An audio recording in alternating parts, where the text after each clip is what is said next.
Welcome to Leadership Insight, where today it's all about boss from hell, warning signs of poor leadership in the workplace. I wish I could see you all because I would say, let me see if you have had that boss from hell. Raise your hand. And some of you probably that hand shot up so quick we almost had whiplash, or we almost got smacked in the face because your hand shot up so quick.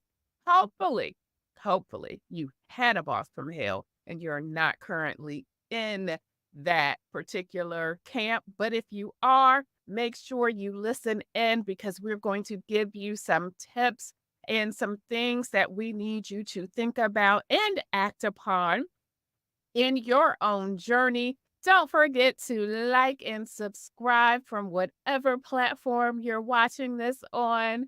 Definitely. Thank you. We appreciate your support as we support you. And again, today it's all about bosses from hell, warning signs of poor leadership in the workplace. Last week, we spoke about level up your goals, mid-year reset for our powerful women. It was all about making sure that you reassess your goals, realign your objectives, and reignite your motivation. If you missed that, please go back and check that out because can you believe it? We're already at mid-year point, and it is so important that we really evaluate where we are because there's always room for improvement and there's always room to just start. So some of us, maybe we haven't just started. There's always a place to just start. Now, strong leadership is essential in today's hectic workplace, but not every leader is an effective leader. And I know that there are some employees out there that's saying, yes, but they got that position and I'm going to need them to be effective.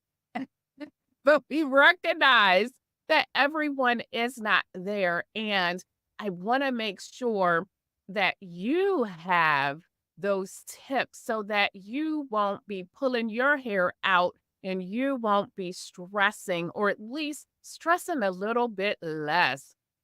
Recognizing the warning signs, those indicators of poor leadership is going to also help you to advance professionally, and it's going to help you with having that overall well being. We're going to discuss those telltale signs, those indications of bad leadership, how they affect morale, and how to succeed even when you have a difficult boss. And so for today, our 3 points are lack of communication and clear expectations. Then we're going to move into handling micromanagement and a lack of trust. And then the third one is managing micromanagement and establishing confidence with your supervisor. Want to do a quick roll call, whether you're catching us live, whether you're catching us from the replay. Shout us out. Let us know that you're here. Let us know your name, where you're tuning in from. Also, we love to know, is this information resonating with you? Definitely, we do look through the comments, myself, the team. So feel free, again, whether it's live or on the replay, let us know. And if there's ever anything you're like, I really would like to know more about this particular aspect of leadership. We would love to hear from you and see what we can do to support you as well. Today, I want to give you some statistics around bad bosses. According to a Gallup poll, 75% of workers who quit their jobs willingly do so because of their supervisors rather than the job itself. I don't know if you've been at work where you are like so extremely fed up by your supervisor and you really do find yourself in a position where you're like, think it's not about the job, but it's about who I'm working for. And I know that there are plenty of people out there can resonate where you're just like, I actually do like the work that I do, but my boss is really driving me up a wall. Also, there's another study in Zinger Folkman research. Employees most frequently cited their supervisor as the cause of their resignation, citing things like poor communication and lack of acknowledgement. In SHRM, according to, and that's the Society for Human Resources Management, they did a research study. 58% of workers who quit their jobs due to their supervisor indicated that they did not give them enough support or feedback. And I don't know if that's you in your particular situation. Research by Dale Carnegie Training found that 60% of employees who do not feel valued by their managers are not engaged at work. And again, I can say, at least in my lifetime, I've been there myself where I felt stifled, where I've had to have those very uncomfortable conversations, especially when someone was like, Maria, wait a minute, did you just give me that project and you like this 5 minutes after? No, seriously, we're talking about 5 minutes after. You just gave me a project and you asking about the status 5 minutes later. Hmm. No, I had to go home. I had to regroup and I had to come back in and have difficult conversations. Now, what I'm asking of you all, you won't have to have as much difficult conversations as I had because I had to learn through a lot of this, but I was there. I have been there in my career. So let's go ahead and just jump on into our first point: lack of communication and clear expectation. Communication that is lacking, or if the communication is inconsistent, listen, you all, that is a classic indicator of a bad relationship. Really, are you able to have real conversations with your boss about work? Is that communication coming through loud and clear? Or are you having a conversation and as soon as they give you some direction, you sitting there, turn around trying to find the nearest coworker, and you like, "Did you hear that? Did you understand what that?" And some of you, I know, because 'cause I've seen it, and I've had people turn to me and say, "I don't understand one word that they just said."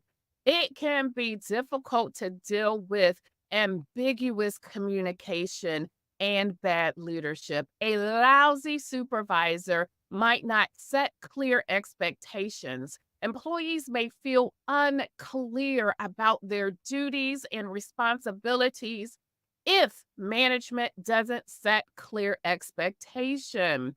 This lack of guidance can also cause a team or yourself to be confused and frustrated and for some demoralized. And in order to handle this circumstance well, I want you to think about the following. First of all, I need you to seek clarification. It's critical to proactively seek clarification regarding assignments and objectives.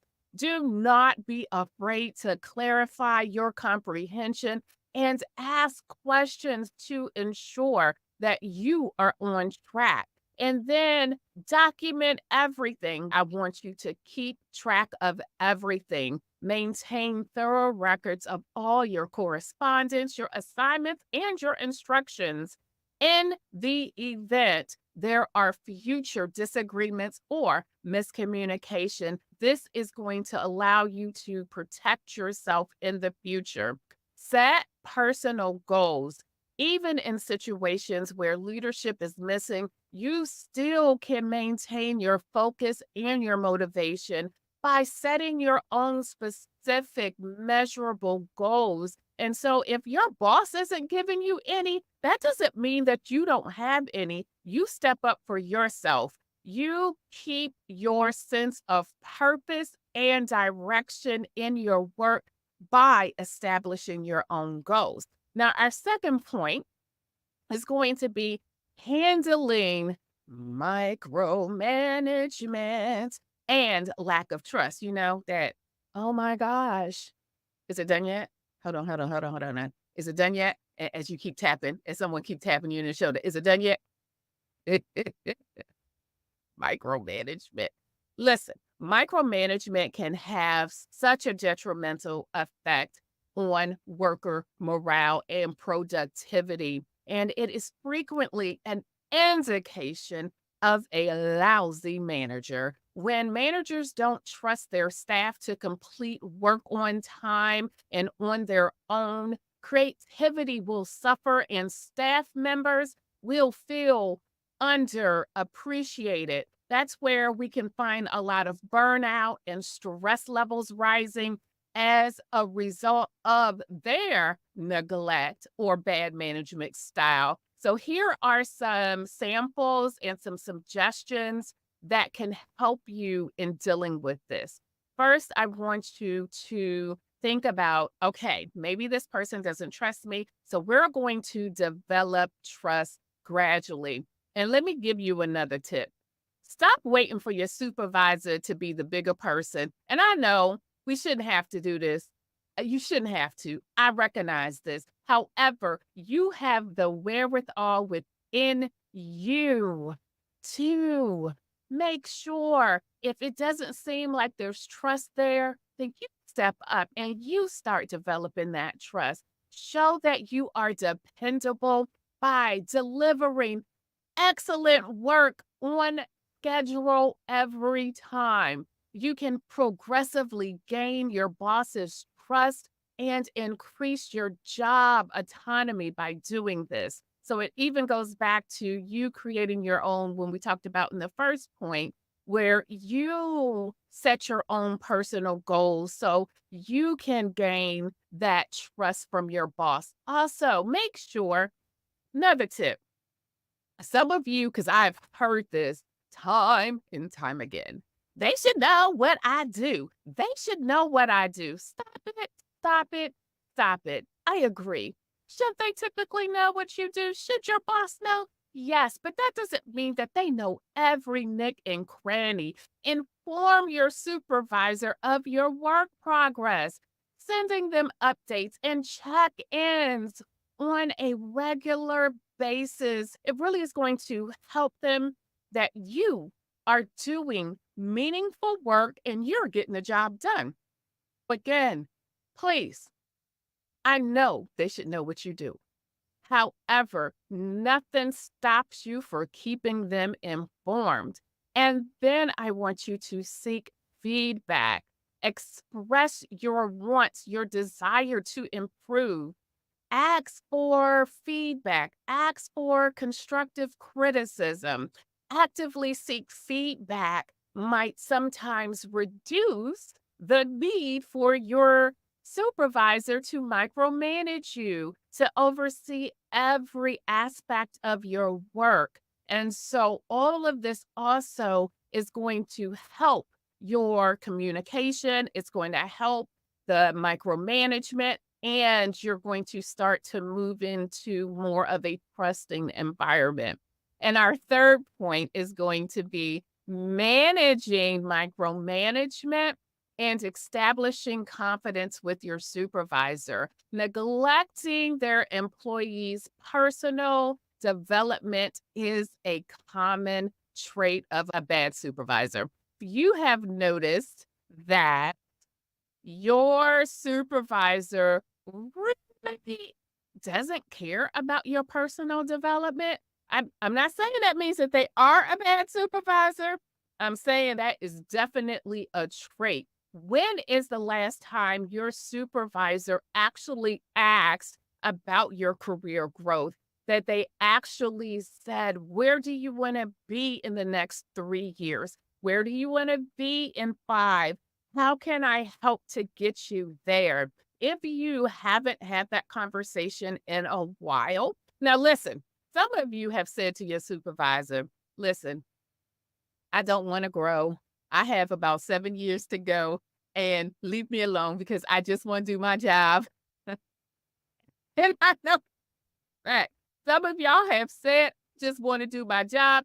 I got 7 years before I retire. I don't want to do anything else. And so, in that case, your supervisor may not be trying to push you as much. However, if you can have that particular conversation and you have, it doesn't matter if you have 5 years to go or 20 years to go, if you are that person that hasn't had that conversation and you are looking for growth, if your supervisor hasn't had this conversation with you, that is a trait of a bad supervisor. Now, they may not give staff members a chance to grow and learn, which can also help people, or at least it will make them feel stagnant, unrespected, and you'll have that type of feeling that could go with this. So, what I want you to do to counteract this is always seek external possibilities. I need you to start to take advantage of possibilities for professional growth outside of your company. It could be conferences, workshops, it could be online classes. Then I also need you to network. And if you are networking, continue to network. I need you to create a robust professional network, both inside wherever your company is and outside of your company, because networking truly can support guidance and even job opportunities. And the last thing when it comes to our third point on managing micromanagement and establishing confidence with your supervisor, I want you to take up your own defense. And what do I mean by that? Organize the advancement of your profession. Decide which areas that you want to improve in. Then go for it. I want you to go out of your way to be able to get the tools and the opportunities you need. Stop waiting for somebody to do it for you. If you're confused or need help, then that is a great opportunity to say, so get a coach, get a mentor, get someone that can guide you. Don't stay stuck. Some of you can run with all of this information and you can listen to this one 20-minute session and it could really be what you need. And you are just like, I know, y'all like my side effect of you. But some of you can just run with it. And some of you are like, this sounds good, but I don't know how. Can't cover this all in one session. And if you need help, whether you connect with me, whether you connect with someone, do not stay stuck. Please do not stay stuck. In closing, sustaining your professional path and your personal well being depends on your ability to recognize the warning indicators of weak leadership.